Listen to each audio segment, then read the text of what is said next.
반갑습니다. 신내동의 경남 아너스빌이요.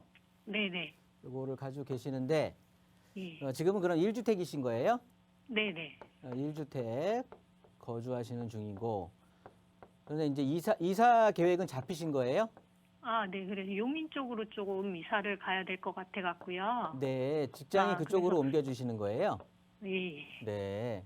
그런데 근데 이제 용인 쪽도 집값이 좀 많이 올라갔고, 예. 용인도 굉장히 예. 각광받는 지역이죠. 네네. 네. 그래서 신내동이 좀 발전이 더디긴 한데 그래도 서울 쪽이다 보니까 용인 네네. 쪽보다 나으면 네. 그냥 매도를 안 하고 네. 전세를 놓고 가는 게 나을지 아니면 네. 매도를 하는 게 나을지 좀 궁금해서요. 용인에 어떤 아파트를 가느냐가 또 문제가 되겠죠? 네, 그렇긴 한데 좀 봐놓긴 했는데 모르겠어요, 좀. 어떤 거 보셨어요? 용인에는 어떤 걸 보셨어요? 아, 죽현 아이파크랑 네네. 네, 뭐 신갈역 쪽에 있는 파크시엘 뭐 하고 뭐 꽃매마을 쪽 아, 하고 좋습니다. 봤거든요. 좋습니다. 네, 그러니까 수평 이동하실 거네요. 요거를 이제 매도하게 되면 요 금액에서 크게 벗어나지 않게끔. 네, 네, 네, 그렇다고 본다면 결론 말씀드리면 네. 저는 아너스빌 전세 주고 가시는 게 좋을 것 같아요. 아, 그래요. 네, 왜냐하면 네,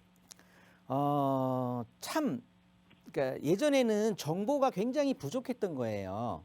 예, 그래서 부자들은 그 정보를 부동산에 대한 정보를 누가 먼저 빨리 취득하느냐에 따라서 부동산 부자가 먼저 됐었고 네, 그렇지 못한 분들은 그 정보가 늦어졌기 때문에 남들 다 투자하고 난 그 뒷공문이 쫓아다니다 보니까 아무래도 부자 되는 속도가 좀 늦었었거든요.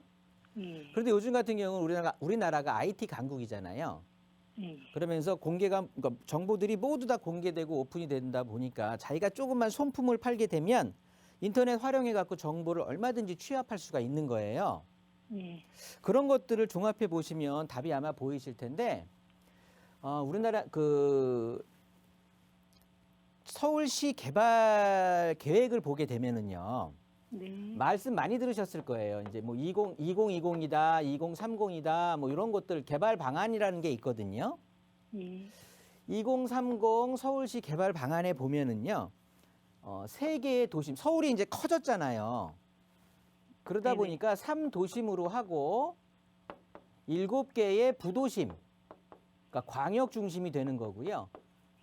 그 다음에 12개의 지역 중심이 되는 거예요. 네, 이렇게 25개 자치구를 이렇게 이제 중심이 되는 것들을 3개, 7개, 12개로 이렇게 나눠서 요 옆으로다가 있는 지자체들이 이제 살이 붙여지면서 그러니까 얘네들이 중심이 되는 거거든요. 네, 이 세 개의 도심은 잘 아시겠지만 여기는 이제 기존의 구도심, 그러니까 우리가 흔히 말하는 을지로, 뭐 종로, 중구 뭐 이런 쪽을 말하는 거고 거기에 여의도, 영등포, 강남 이렇게 해서 여기에 이제 7개 부도심이 또 살이 붙어지는 건데 제가 말씀드리고 싶은 건 여기 망우동 있지 않습니까? 예, 이 망우동, 그러니까 상봉부터 이어지는 망우 신내 이쪽이 요 12개 지역 중심의 중심이 되는 지역이에요. 네, 그래서 2030년까지 이 지역을 굉장히 많이 중심으로서 발전을 시킬 거거든요.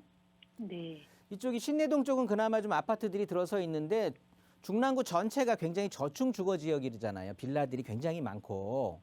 예, 그러다 보니까 주거 선호도가 그렇게 높지 않았던 지역이에요. 그러다 보니까 주택 가격, 그러니까 집값이 속된 말로 좀 25개 자치구 중에서도 싼 축에 속했던 거거든요.